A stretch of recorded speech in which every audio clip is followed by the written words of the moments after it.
ওইভাবে পারে নাই। প্রথমবার বলেছে পিপি নিয়োগ হয় নাই, তারপরে বলেছে পিপি প্রস্তুতি নেয় নাই, তারপরে পিপি পুরো রায়ের কপি সব পড়তে পারে নাই। এবার কি বলবে? কিছু তো একটা বলতে হবে।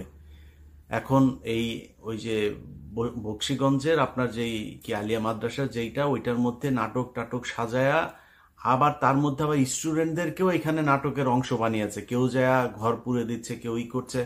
আরে ভাই, আপনি ওইখানে করেন না বিচার, তাহলে কোথায় করবেন? আপনি জানেন না 9 তারিখে বিডিআর এর শুনানি আছে? জায়গাটা তো ঠিক করে রাখবেন, সেটা ঠিক করেন নাই কেন? একদিন আগে থেকে বিডিআর এর পরিবাররা দেশের বিভিন্ন জায়গা থেকে গরিব মানুষ এখানে এই শহীদ মিনারে এসে শুয়েছিল, কেউ যাইতে পারে নাই। আসিফ নজরুল শাওনের ঘরে যাইতে পারে, শহীদ মিনারে যাইতে পারে নাই, গিয়ে একটু বলতে পারে নাই যে আপনারা কোত্থেকে আসেন, আমরা আপনাদের পাশে আছি, আপনারা তো আমারই দেশের মানুষ, ওকে আপনারা ঘরে ফিরে যান, আমরা দেখছি। আসিফ নজরুল বলার সুযোগ পায় নাই। কুকুরের ছানারা সিনেমা দেখতে যাইতে পারে, এইখানে আসার একজন উপদেষ্টার সময় পায় নাই। এখন হাঙ্গামা যদি লাগাই দেই, এদের তো কষ্ট আছে, তাই না? এদের পরিবারের লোকজন কেউ মারা গিয়েছে, পঙ্গু হয়ে। বিডিআর এর লোকজনের বর্ণনা শুনি, পা নাড়াতে পারে না, পঙ্গু হয়ে গিয়েছে, হাঁটতে পারে না।